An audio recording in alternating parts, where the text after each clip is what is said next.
Hi friends, really happy that I have you here. Here's what we're going to do today.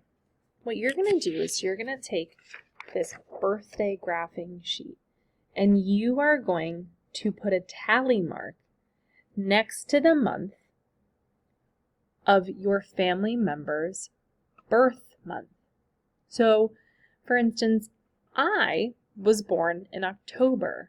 So what I would do is I would look through the months here and I would find October, and then I would put one tally mark for October for my birth month, my birthday. Okay? Then go around, you can do your birthday, ask your parents or whoever you live with, ask your siblings. You could even call someone you know and tally their birthday. So for instance, if I were to do the people in my family, my husband's birthday is in November. My son's birthday is in March.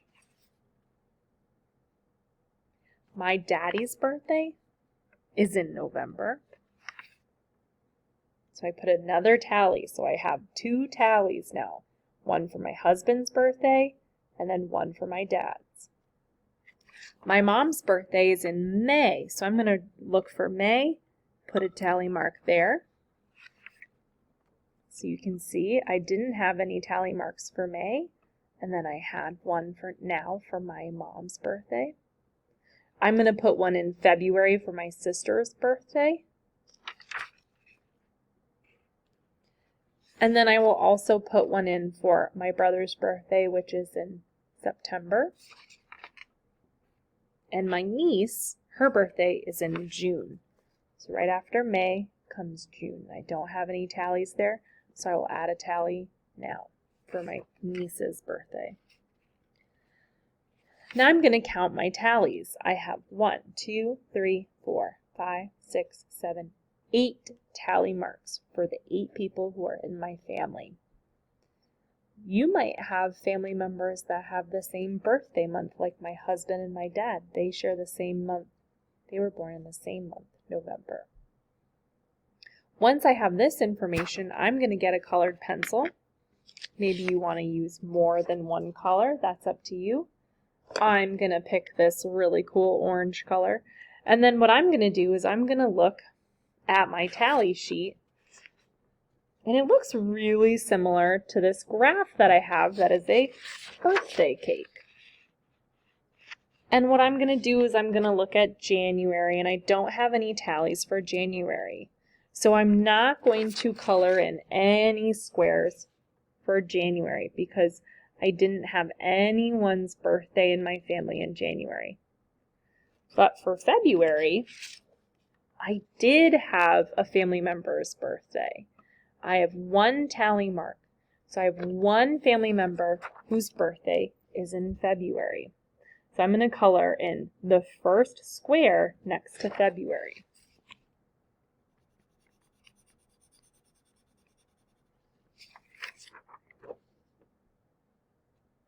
Then I'm going to take a look at the next month, which is March. March, I have one tally mark for my son's birthday. So I will color in the first square for March. Because I have one family member's birthday in March. If I had 2 family members' birthdays in March, then I would color 2 squares, but I only have 1. Then I'm going to go to April. I don't have any birthdays in April, but I do have a birthday in May, and then I have another one in June. So I'm going to look at my birthday graph, and I'm going to color in 1 box in May, and then 1 box for June to match my tally chart. Now you're going to do this for your family, so your chart is going to look a little differently. But remember, if you have one tally mark for the month of June, then you're only going to color 1 square on your birthday cake graph. Okay. Now I'm going to take a look at July and August. Now I don't have any birthdays for July and August, so I'm going to leave those blank because I don't have any birthdays.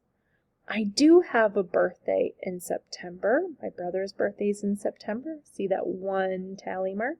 So I'm going to color in one square next to September. And I will also color in a square for October because that's my birthday. And I had one tally mark for my birthday in October. So I'll color those ones in. And then I'm going to color in 2 squares for November because I have 2 tally marks. Okay, so I'm going to show you 2 squares for November.